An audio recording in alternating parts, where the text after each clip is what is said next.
Alright guys, so today I'm talking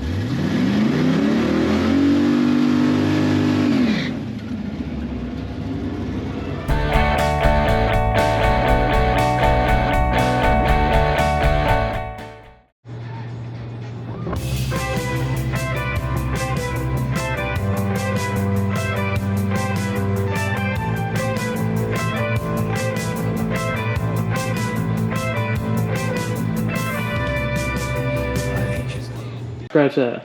Yeah, ignore that. The front half was GM, the back half was Lincoln.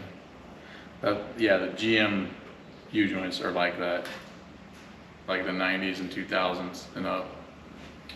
Wow. You have to melt the nylon out of them. That was it was Nani. When we were first getting it running, it was leaking fuel, and one of the bowl holes, this one right here, is stripped. So then took your main body, switched everything over to it, and it wouldn't idle because apparently at some time between the new carburetors like yours and this older one, the location of the idle circuit is in a different place on the body versus the base plate. So your base plate, your main body does not work with this base plate. It just plugged off the idle circuit completely. So it wouldn't idle. Yeah, which explains why we had to keep Yeah. hitting it with the pump shot to get it to try and go and then hold it open. Yeah, I forgot that was that same night.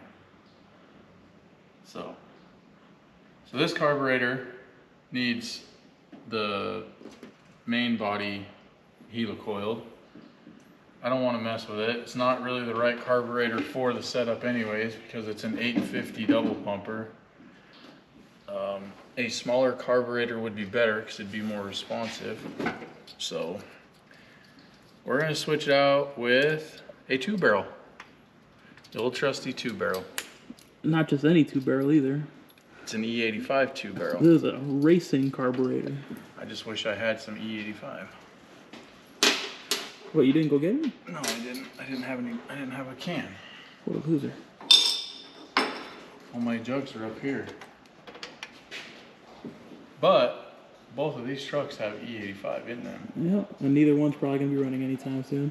Well, they both run. Hector's runs. That was a real bold move right there. Oh, you didn't take the washers off? No. I thought you took the washers off. Got lucky. Hector's, there's nothing wrong with it. Nani's runs, it's just down a cylinder or two. The S10 didn't have any more fuel in it? Holy shit, there's a lot of garbage over here. Huh? The S10 didn't have any more fuel in it? Yours?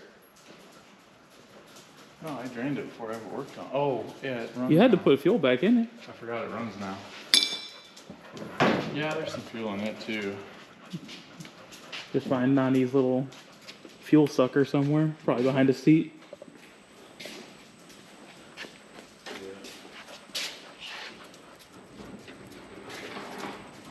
Alright. So this is actually part of what's going to be in today's video. Kind of showed it the last time. Robby's building this PRO STREET S10 for this local guy named Dino.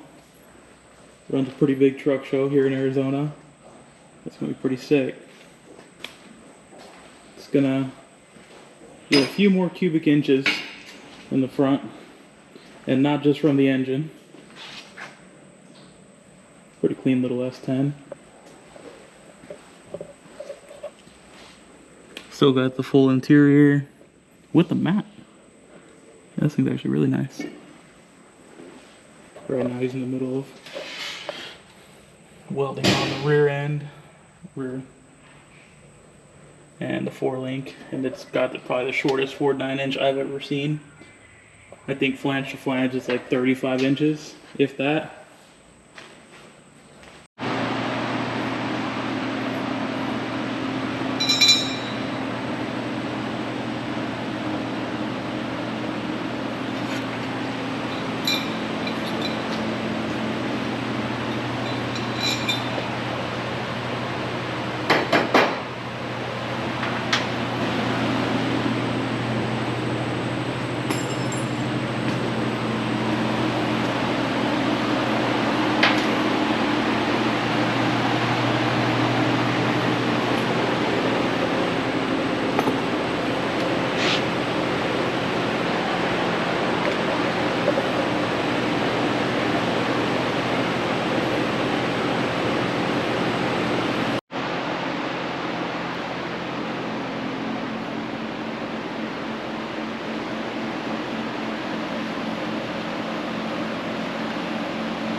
So this is what's going in the Dino Pro Street truck. It's a 350 with a 471 blower.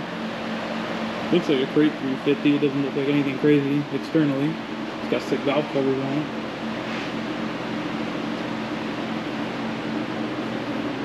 Whoever worked on it last did some really cool hardline stuff to make the vacuum work. And had a pretty sweet Demon carburetor on it. Should be pretty stout in that little truck. I have no clue what it made horsepower wise, but it's got some pretty cool parts. Wind blower.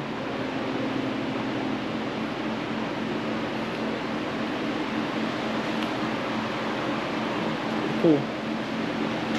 Hopefully not too soon Rob will have this in the truck.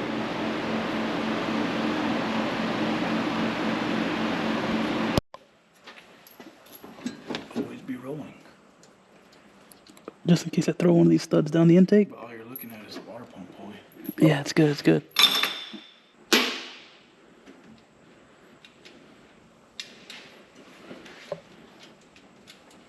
There you go.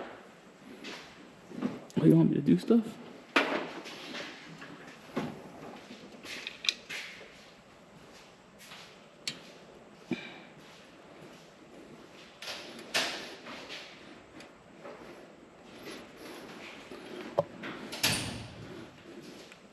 It's 11 o'clock on the dot.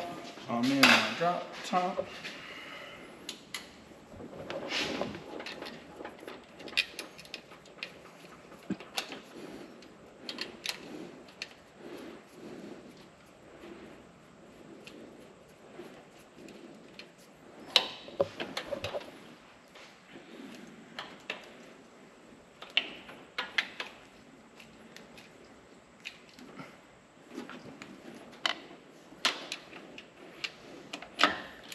Once again, the accelerator pump arm is not an ideal place.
What's that noise?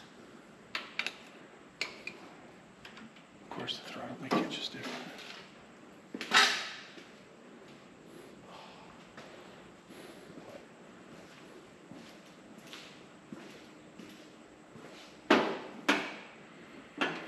Okay, it's on.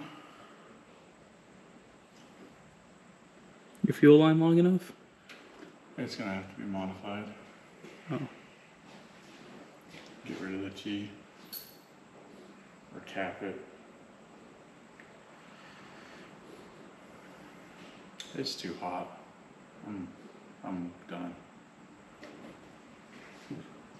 It's miserable. So, you know, we spent 3 hours putting the carburetor on. That's about it. We unloaded this too. The engine and transmission for the S10. For the white S10 Pro Street.